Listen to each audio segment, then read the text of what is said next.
नमस्कार, मी राजश्री तुमचं स्वागत करते माझ्या चॅनलवर.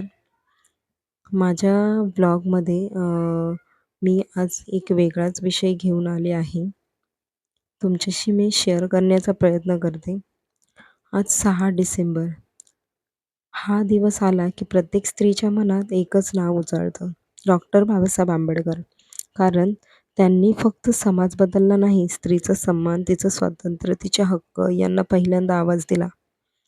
आज आपण शिक्षण घेतो, घराच्या बाहेर पाऊल टाकतो, निर्णय घेतो, आपल्या आयुष्यावर हक्क सांगतो. असं सगळं फक्त एका माणसामुळे शक्य झालं, डॉक्टर बाबासाहेब आंबेडकर. तुम्ही आणि मी आज मोबाईल हातात घेऊन जगाशी बोलतोय, बरोबर ना? आपली मत व्यक्त करतोय, आपल्या मुलींच्या भविष्यासाठी मोठी स्वप्न पाहतोय. हे असं सहजासहजी मिळालं नाही. यासाठी बाबासाहेब आंबेडकरांनी संघर्ष केला, शब्दांनी नव्हे तर आयुष्यभराच्या लढाईने. तेव्हा स्त्रियांना आवाजही नव्हता. पण बाबासाहेबांनी काय केलं? त्यांनी सांगितलं, स्त्री शिक्षित झाली तर संपूर्ण पिढी शिक्षित होते. हे शब्द फक्त वाक्य नव्हते, ते स्त्रीच्या उजेडाचं दार होतं. आज आपण घर सांभाळतो, बाळं सांभाळतो, नोकरी करतो, बिझनेस करतो, स्वप्न पाहतो आणि त्या स्वप्नांना उडायला पंख लागतात. कारण बाबासाहेबांनी आपल्याला हक्क दिला, सन्मान दिला.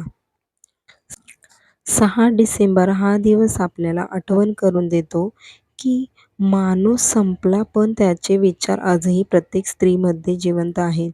आपण स्वतःवर प्रेम करतो, आपल्या मुलींसाठी उजेडाचं भविष्य पाहतो आणि घरात बसूनही आपलं अस्तित्व निर्माण करतो. हेच तर बाबासाहेबांचं स्वप्न होतं. आज महापरिनिर्वाण दिन, पण बाबासाहेबांचा प्रकाश कधीही मावळत नाही. तो प्रत्येक स्त्रीच्या आत्मविश्वासात जगतो. आपण फक्त फुलांनी नव्हे तर आपल्या शिक्षणाने, धैर्याने आणि स्वतःची ओळख बनवण्याच्या इच्छेने त्यांना वंदन करूयात.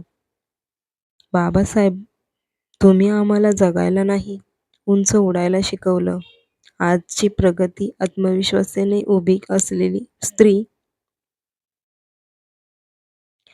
आजची प्रत्येक आत्मविश्वासाने उभी असलेली स्त्री हीच तुमची खरी प्रेरणा आहे. तर मित्रांनो, मैत्रिणींनो, ब्लॉग आवडला असेल तर नक्की लाईक करायला विसरू नका आणि इतरांसोबत देखील शेअर करायला विसरू नका. धन्यवाद. पुन्हा भेटते पुढच्या ब्लॉगमध्ये. तोपर्यंत खुश राहा, मस्त राहा. तुमचे स्वप्न पूर्ण करायला विसरू नका.